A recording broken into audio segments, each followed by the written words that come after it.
నాస్తి ధ్యానం సమం తీర్థం, నాస్తి ధ్యాన సమం తపః, నాస్తి ధ్యాన సమో యజ్ఞః, తస్మాధ్యానం సమాచరేత్. అంటే ధ్యానంతో సమానమైన తీర్థం కానీ, ధ్యానంతో సమానమైన పూజ కానీ, ధ్యానంతో సమానమైన యజ్ఞాలు కానీ లేవు. అందువలన అన్నింటికన్నా ఉత్తమమైన ధ్యానం తప్పక అభ్యసించాలి అని వ్యాస మహర్షి తెలియచేశారు. అంటే ప్రతి ఒక్కరూ ధ్యానం చేయడం వలన ఆలోచనలు తొలగిపోతాయి. తద్వారా మనసు ప్రశాంతంగా ఉంటుంది. జీవితంలో ప్రతి ఒక్కరూ కోరుకునేది ఏంటంటే ప్రశాంతమైన జీవితం, ఆరోగ్యకరమైన శరీరం, మంచి కుటుంబం. ప్రతిరోజు ధ్యాన సాధన వలన మన లోపల ఉండే ఆలోచనలు తొలగి మనసు పవిత్రమవుతుంది. పవిత్రీకరించబడినటువంటి మనసే మోక్షానికి అర్హత కలిగి ఉంటుంది. అందుకని ఆలోచనలతో ఉండే మనస్సును భిక్షాపాత్రగాను, ఆలోచన లేనటువంటి మనస్సు అక్షయ పాత్రతోనూ పోలుస్తూ ఉంటారు, మనకి పెద్దలు చెప్తూ ఉంటారు. కనుక మన మనస్సును ఖాళీ చేసి ఆలోచన రహిత స్థితిలో పెట్టుకొని మనం ఏ పనినైనా సరే సాధించగలుగుతాం. అంటే మనకు ప్రతి సమస్యకి పరిష్కారం మనలో ఉందనేటువంటి విషయం మనకు అర్థమవుతుంది. కాబట్టి ఇక్కడ మనం తొలుతగా చేయవలసినది ఏంటంటే మనసును పవిత్రపరచుకోవటం. బియ్యంలో రాళ్ళు ఉన్నాయి, అన్నీ శుభ్రంగా ప్రతిదీ వేసుకున్న తర్వాతే మనం వంట వండుకొని తింటాము. అలాగే మనసును కూడా శుభ్రం చేసుకోవాల్సి ఉంటుంది. మరి ఒకసారి ఒక ఏనుగు, ఒక ఈగ ఉన్నాయంట. మరి ఈగ ప్రతిసారి వచ్చి ఏనుగు మీద చెవి దగ్గర వాలి గీ పెడుతూ ఉంది. సరే, చెవితోటి తను విదిలించేసింది ఏనుగు. ఈగ వెళ్ళిపోయింది. మరలా తర్వాత కొంచెంసేపటి తర్వాత మరలా వచ్చి ఈగ ఏనుగు చెవి మీద మళ్ళీ వాలింది. మరలా ఏనుగు తన చెవిని విదిలించేసింది. సరే, మళ్ళా వెళ్ళిపోయింది. ఈ విధంగా ప్రతిసారి జరుగుతూ ఉంటే ఏనుగు అడుగుతుంది, మరి ఎందుకు ఇలా నువ్వు చేస్తూ ఉన్నావు?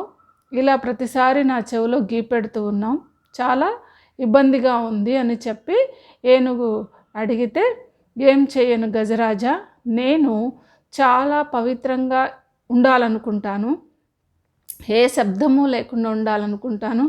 కానీ నా మనసు ఒక్కొక్కసారి మంచి ఉన్నతమైన స్వీట్స్ మీదకి వెళ్ళిపోతుంది. ఒక్కొక్కసారి నా మనసు అపవిత్రమైనటువంటి వాటి మీదకి, మురికి మీదకి కూడా వెళుతుంది.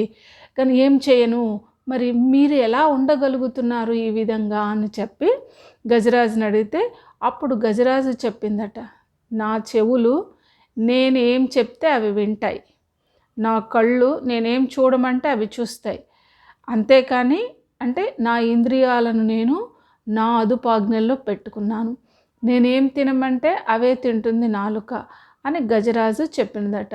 అంటే ఎప్పుడైతే మనం ధ్యాన సాధన చేస్తామో మన ఆలోచనలు మన అదుపులో ఉంటాయి, మన ఇంద్రియాలు మనం చెప్పినట్టుగా వింటాయి.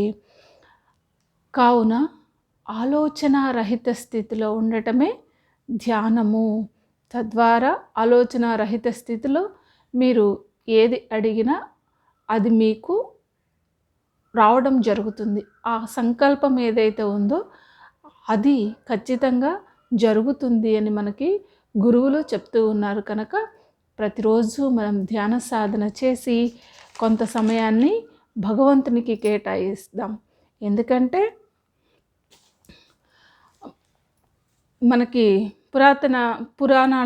పురాతన శాస్త్రాలలో చెప్పినట్లుగా శతవిహాయ భోక్తవ్యం, అంటే మనం 100 పనులు పక్కన పెట్టి అన్నం తినాలంట. అలాగే 1000 పనులు పక్కన పెట్టి స్నానం చేయాలి సమయానికి. అలాగే 1,00,000 పనులున్న పక్కన పెట్టి మన దగ్గరికి సహాయం దానం కోసం వచ్చిన వ్యక్తికి దానం చేయాలి.